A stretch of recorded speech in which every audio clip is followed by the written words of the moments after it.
పట్టణ ప్రజలందరికీ నమస్కారం. 6-7 సంవత్సరాల నుంచి మనకు రైతు బజార్ ప్రారంభోత్సవం కోసము ఇంతకుముందు కరోనా కంటే ముందు మనకు ఇక్కడనే ఉండేది. మళ్ళీ ఒక 6-7 సంవత్సరాల తర్వాత మనం ఈరోజు ఇదే స్థలంలో ప్రారంభించుకోవడం జరిగింది. గతంలో మున్సిపాలిటీ బాడీ ఉన్నప్పుడు గత జనవరి 25వ తారీఖు నాడు ఎమ్మెల్యే గారు అలాగే చైర్పర్సన్ గారి చేతుల మీదుగా మార్కెట్ షెడ్లకు కూడా ప్రారంభోత్సవం అనేది జరిగింది. ఈరోజు రైతులందరూ కూడా షెడ్లలో కూర్చోవడం, అలాగే మారుబేరగాళ్ళు వాళ్ళకి అలర్ట్ చేసిన షాపులలో కూర్చోవడం, ఇంకా మిగిలిపోయిన మడిగలు ఏవైతే ఉన్నాయో వాటిని కూడా ఇంకా కొంతమంది మనకు మారుబేరగాళ్ళు రావడం జరిగింది. వాళ్ళకు కూడా ఒక 10 రోజుల టైం ఇచ్చేసేసి వాళ్ళకు కూడా మడిగలు అనేది అలర్ట్ చేయడం జరుగుతుంది. అందరూ కూడా కూరగాయలు అమ్మే ప్రతి ఒక్కరు కూడా ఒకే దగ్గర ఉండాలనే మన ఒక ఆశయంతో ఇక్కడ మనం ప్రారంభించుకోవడం జరిగింది. ఇది గతంలో ఉన్నదే, దాన్ని మళ్ళీ మనం పునఃప్రారంభించుకున్నాం. అంతే అందరూ రైతులు అలాగే మారుబేరగాళ్ళు అందరూ కూడా ఈ విషయంలో మాకు సహకరించారు. అలాగే రాజకీయ పార్టీలకు అతీతంగా కూడా ప్రతి ఒక్క రాజకీయ పార్టీ కార్యకర్తలైనా సరే, అధినేతలైనా సరే మాకు సహకరించడం వల్లనే ఇది నిజంగా సాధ్యమైంది. అందరూ కృషి అయినప్పుడు మాత్రమే మనం ఎలాంటి కార్యక్రమమైనా దిగ్విజయంగా చేస్తాము. దీంట్లో ముఖ్యంగా రైతుల ప్రాముఖ్యత కూడా ఉంది కాబట్టి దాన్ని గుర్తించేసేసి వాళ్ళకి 5 రూపాయలకే టాయ్ బజార్ రుసుము వసూలు చేయాల్సిందిగా టాయ్ బజారు నిర్మాణదారుని కూడా మేము చెప్పాము. మనకు టాయ్ బజార్ వేలం పాట కాకముందే ఆ విషయాన్ని వెల్లడించడం జరిగింది. కాబట్టి రైతులకు అది ఉపయోగకరంగా ఉంటుంది. ఎందుకంటే వాళ్ళు చేసిన సాయం అలాంటిది కాబట్టి వాళ్ళకు ప్రాముఖ్యత ఇవ్వాలని చెప్పేసి ఆ డెసిషన్ తీసుకున్నాం.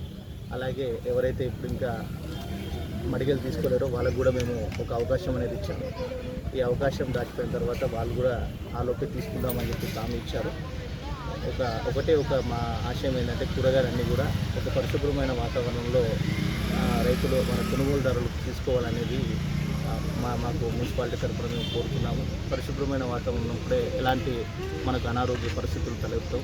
కాబట్టి వీళ్ళని కూడా తగు జాగ్రత్తలు తీసుకొని కూరగాయలు అమ్మవలసిందిగా కూడా చెప్తున్నాం. అలాగే ప్రతిరోజు కూరగాయలు బయట పడేయకుండా ఇక్కడనే ఒక ట్రాక్టర్ ట్రాలీని కూడా వాళ్ళకి అందుబాటులోకి తీసుకొస్తున్నాం. ఏదైనా మిగిలిపోయిన కూరగాయలు ఉంటే దాంట్లో వేయాల్సిందిగా వాళ్ళకి మేము సూచించడం జరిగింది. వాళ్ళు కూడా దానికి అంగీకరించారు. అది మాకు కూడా బాగుంటుందని చెప్పేసి వాళ్ళు కూడా అనుకున్నారు. అలాగే త్రాగునీరు ఏర్పాట్ల గురించి కూడా మనకు విన్నవించడం జరిగింది. దానికి సంబంధించి ఇక్కడనే ఉన్న చలివేంద్రాన్ని ఈరోజు షిఫ్ట్ చేస్తాం దీంట్లోకి. అలాగే రైతులు కూరగాయలు గడుపుకోవడానికి కూడా ట్యాంకరు ప్రొవైడ్ చేయమని చెప్పేసి అడిగారు. ఆ పరిస్థితి కూడా మనం ఈరోజే ఏర్పాటు చేపిస్తాము. అందరూ కూడా ఈ మార్కెట్ను వినియోగించవలసిందిగా పట్టణ ప్రజలందరినీ కూడా నేను కోరుతున్నాను. ఇంకొక ముఖ్యమైన విషయం ఏంటంటే మనం ఒక 28 లక్షలతోటి షెడ్లతో పాటు ఐమాక్స్ లైట్లు కూడా మనం ఏర్పాటు చేసాము.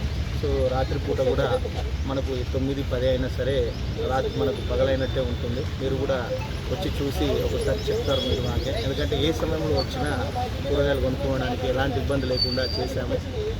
ఐమాక్స్ లైట్లతోటి అలాగే ప్రతి రూమ్లో కూడా లైటింగ్ ఏర్పాటు చేయడం వల్ల ఏ రాత్రిపూట అయినా సరే మనకు ఎలాంటి ఇబ్బంది లేకుండా పట్టణ ప్రజలందరూ కూడా కూరగాయలు కొనుక్కొని తీసుకోవాల్సిన వాళ్ళకు కూడా వెసులుబాటు అనేది కలుగుతుంది.